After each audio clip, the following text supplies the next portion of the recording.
இந்த வீடியோ செவ்வாய்க்கிழமை எடுத்த வீடியோ. பையன் வந்து குப்பாந்துட்டனா இல்லையான்னு சொல்லிட்டு நிறைய பேர் கமெண்ட்டில் கேட்டிருந்தீங்க. 10 நாளுக்கு முன்னாடியே அவன் குப்பாந்துட்டான். அதனால இந்த செவ்வாய்க்கிழமை வந்து முருகன் கோயிலுக்கு கூட்டிகிட்டு போய் தேங்காய் உடைச்சு நல்லபடியாக வந்து சாமி கும்பிட்டாச்சு. அவனுமே அங்கே துண்டை உரிச்சு கொஞ்ச நேரம் படுக்க போட்டிருந்தான். அவன் அங்கேயே தூங்கிட்டான். அதோட அம்மா வந்து அவனை கூட்டிகிட்டு போய் உண்டியலில் வந்து காசு போட்டாங்க. கோயிலை விட்டு வரும்போதே மணி 12 மணி ஆயிடுச்சு. அரண்மனையில் போய் பீமாஸில் போய் வந்து மீல்ஸ் தான் சாப்பிட்டோம்.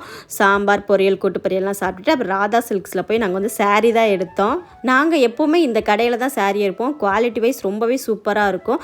ப்ரைஸுமே இந்த அண்ணன் வந்து கம்மியாக தான் பண்ணி கொடுப்பாங்க எங்களுக்கு. என் பையனுக்கு அப்படியே போய் ஆனந்தத்தில் போய் ட்ரெஸ் எடுத்தாச்சு. ஏன்னா நாளைக்கு நம்ம வீட்டில் ஒரு ஃபங்க்ஷன், அதாவது காய்ச்சி ஊற்றுற ஃபங்க்ஷன். காய்ச்சி ஊற்றுறதுனா என்ன, ஹஸ்பண்ட் வீட்டில் சமைச்சு ஹஸ்பண்ட் சொந்தக்காரங்களையும் எங்கள் சொந்தக்காரங்களையும் கூப்பிட்டு சாப்பாடு போட்டு எங்களை வந்து மாமியார் வீட்டுக்கு கூட்டிகிட்டு போவாங்க. அதான் காய்ச்சி ஊற்றுறது. எங்கள் அப்பாவும் 2 ட்ரெஸ் எடுத்திருந்தாங்க. இப்போனா ராம்நாட்டில் வந்து கிளைமேட் சேஞ்சாக இருக்குன்னு 2 சொட்ரு இருந்தாங்க. சொட்ரு வந்து ரொம்ப பிடிச்சிருந்தது. அவனுக்கு ஒரு சொட்ரு போட்டோன்னே ஆள் ரொம்ப குசி ஆகிட்டாரு. சொட்ரு எப்படி இருக்குன்னு சொல்லிட்டு கீழே மறக்காமல் கமெண்ட் பண்ணுங்கள். நெக்ஸ்ட் வீடியோ பார்க்க